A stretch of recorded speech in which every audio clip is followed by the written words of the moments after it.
27 of the biggest companies in New York, the biggest employers, have announced something big, something huge, something miraculous.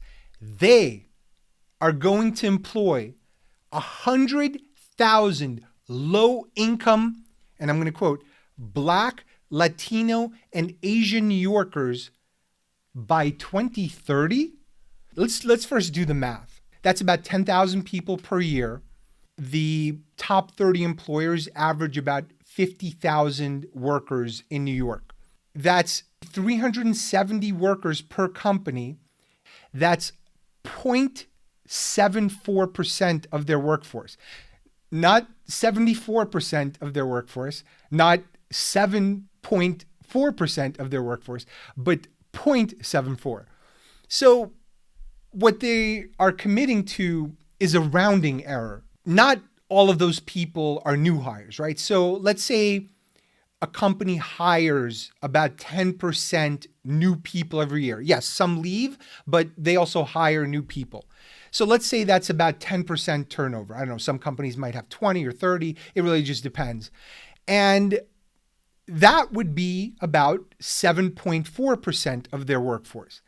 But depending on the company, that's well within the range of the kind of jobs that poor people would have filled in the first place. We've crafted a very odd society where people make pronouncements, corporations make pronouncements that make them look good, but there's no substance behind it.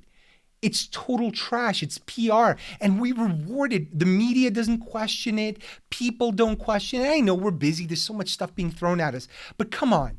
You can't reward tokenism. This is tokenism. It's not even tokenism. I think this is just BS. This is just something they were going to do anyway. This is something that's naturally, statistically built in to their hiring already. Someone wrote on Twitter in response, they said, note, they also cleverly added Asians. Easier to fill that quota since so many Asians are from top schools, which is true.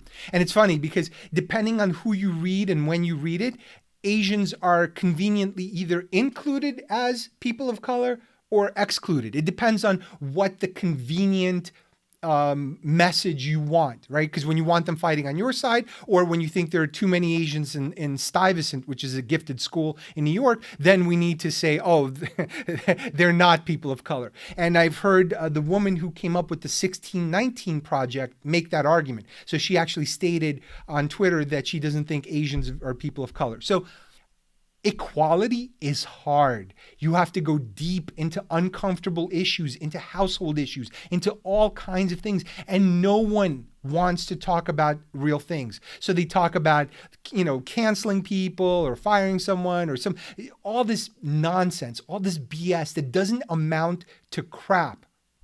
No one wants to do the work.